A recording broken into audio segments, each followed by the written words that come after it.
വട്ടംകുളം ഇറക്കത്തെ റോഡിലെ കുഴിയിലും മത്തിച്ചാകര. റോഡിലൂടെ കടന്നുപോയവർ മത്തിയും അയലയും കണ്ട് റോഡിലെ കുഴിക്കെതിരായ പ്രതിഷേധമാണെന്നാണ് ആദ്യം കരുതിയത്. പൊന്നാനിയിൽ നിന്ന് മത്സ്യവുമായി കച്ചവടത്തിന് പോവുകയായിരുന്ന പടിഞ്ഞാറങ്ങാടി സ്വദേശി വട്ടംകുളം ഇറക്കത്തിലെ സർവീസ് സ്റ്റേഷനു മുന്നിലുള്ള റോഡിലെ വലിയ ഗർത്തത്തിൽ വീണതാണ് മത്സ്യം പരന്നുകിടക്കാൻ ഇടയായത്.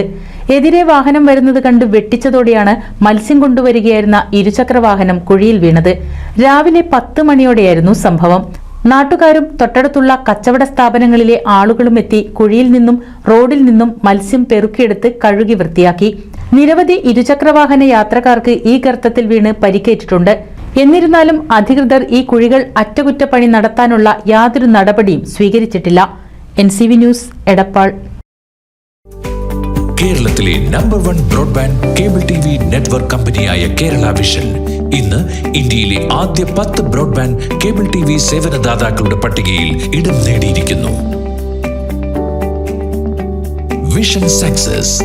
ആഘോഷിക്കാം ഈ അഭിമാന നേട്ടം.